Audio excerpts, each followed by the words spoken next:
I run a marketing agency and I ran an experiment. I asked ChatGPT the same question: who's the best at my industry?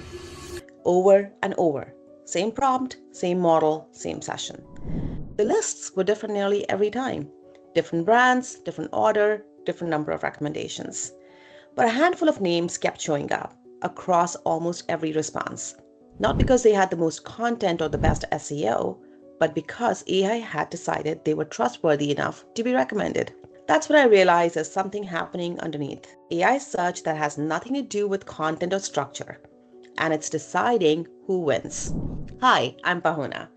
I run Lagraphia, a digital marketing agency at the intersection of AI, marketing, and psychology. In the last 3 videos, I covered the first 2 layers of the framework that I've been working with, which is AI visibility being the technical foundation, marketing architecture, which is how to structure content so AI can extract and cite it.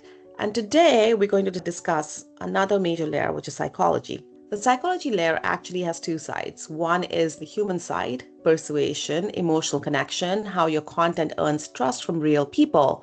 And that's coming in the future videos. Today is the other side, the one that most people haven't considered yet. How AI systems evaluate trust, how they decide which brands are safe to recommend, and why some businesses consistently appear in AI answers, while equally qualified competitors don't.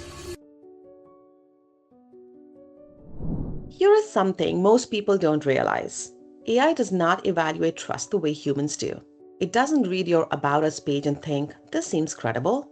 Instead, it runs something closer to a probabilistic confidence check. Before an AI system recommends your brand, it essentially is asking, if I cite this company, what's the probability I will be wrong? It answers that questions by looking for corroboration. Does this brand appear consistently across multiple trusted sources? Do independent platforms validate this brand's claim about itself? Is there a pattern of credibility or just a single website making bold claims? SparkToro published research on this in January. They ran nearly 3,000 prompts across ChatGPT, Claude, and Google AI, asking for brand and product recommendations. The results were striking. There was less than a 1 in 100 chance of getting the same list of brands in any 2 responses, closer to 1 in 1,000. But here's the critical finding. Despite that randomness, a small group of brands appeared consistently across the majority of responses. Not because they were objectively the best, but because AI had enough corroborating signals from independent sources to feel confident recommending them. That's the trust threshold, and most businesses aren't anywhere near it. So what are those corroborating signals? Where does AI actually look when it decides whether to trust your brand? That's where I have been spending my time reverse engineering, and the answer surprised me. AirOps, an AI content optimization platform, analyzed over 21,000 brand mentions across ChatGPT, Claude, and Perplexity. What they found was that brands are 6.5 times more likely to be cited by AI through third-party sources than through their own domains. Let that land for a second. You could have the most perfectly structured website in your industry, flawless answer engine optimization, and AI is still 6.5 times more likely to find and cite information about you from someone else's website? That's the third-party trust paradox. AI visibility depends more on what others say about you than what you have to say about yourself. Ahrefs confirmed this with a study of 75,000 brands in December. They found that YouTube mentions and branded web mentions are 2 factors that correlate most strongly with AI brand visibility across ChatGPT, Google AI Mode, and AI overviews. Not backlinks, not domain authority, brand mentions. YouTube mentions specifically showed the strongest correlation, outperforming every other factor they tested. And this held true across all 3 AI platforms, including ChatGPT, which isn't even owned by Google. This is where psychology kind of enters the equation. AI is essentially modeling human trust behavior at scale. When a person evaluates whether to trust a brand, they don't just read the brand's marketing. They look for social proof, third-party validation, evidence that independent sources recognize this brand as legitimate. AI does the same thing. It just does it across billions of data points instead of a few Google reviews. So, if third-party presence is what AI weighs most, the question becomes, how do I build it? And how do you build it in a way that's authentic, sustainable, and actually within your control? When I started working on the psychology layer for Lagraphia and for clients, I found 4 areas. 1. Entity establishment. AI systems evaluate trust at the brand entity level, not the individual page level. That means your brand needs to exist as a recognizable entity across the web. A consistent name, consistent expertise claims, consistent topic associations across your website, LinkedIn, YouTube, industry directories, and review platforms. And when AI encounters your brand name in a query, it is scanning the web for corroborating signals. If it finds your brand mentioned consistently in the context of your expertise area across multiple independent sources, confidence goes up. If it only finds your own website, confidence stays low. Number 2, review platform presence. SE Ranking analyzed 30,000 searches and found that review platforms like G2, Gartner, and Capterra remain among the most heavily cited sources in AI overviews for commercial queries, even as those same platforms have lost up to 90% of their organic traffic.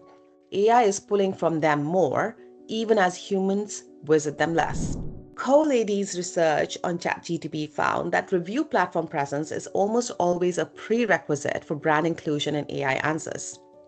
If you don't have a claimed active profile on the platforms your industry uses, you're likely invisible to AI for buying intent queries.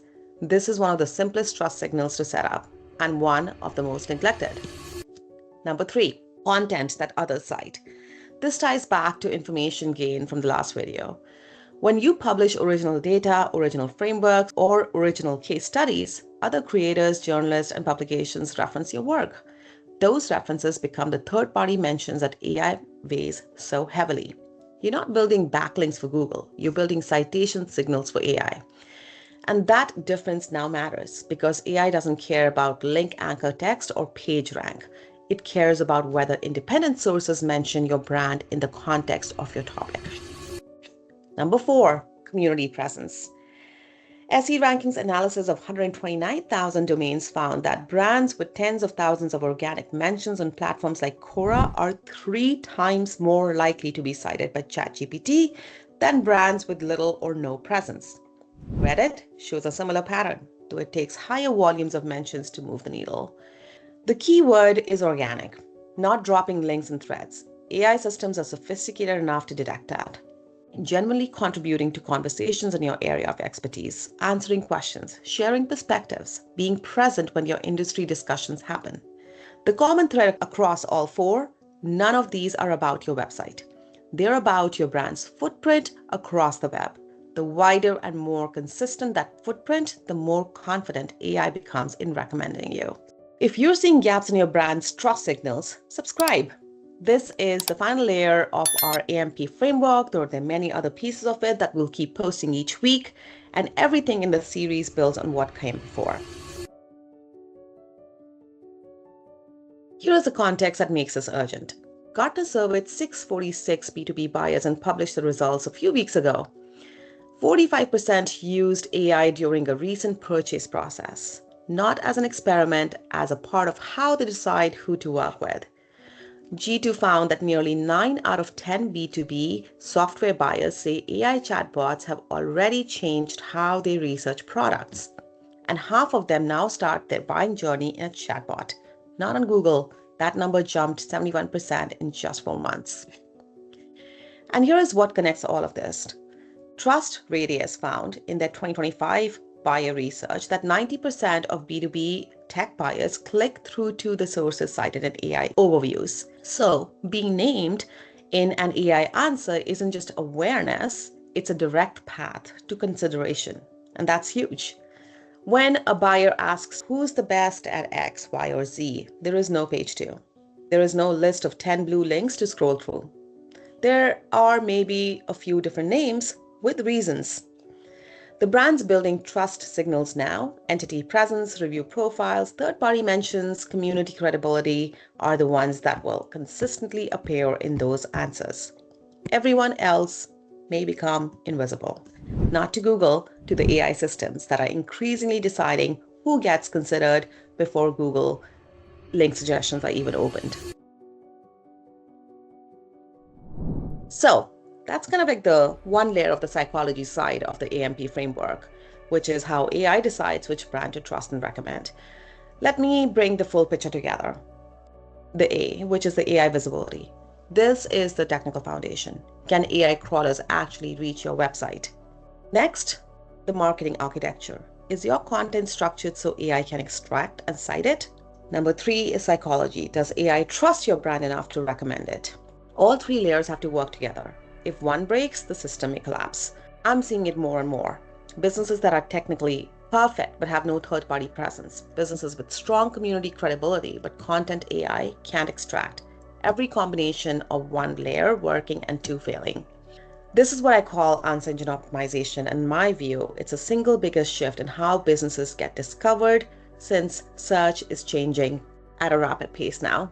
And one more thing. Today I covered how AI evaluates trust, the machine side of psychology, but AI is ultimately trying to model human behavior, how people decide who to trust, how content creates emotional connection with your target audience, how persuasion works when attention is scarcest resource. That's the human side of psychology, which has been kind of core and central to marketing forever, and that still does not change. And next in our series, we're going to cover those aspects. Thank you, and I'll see you next time.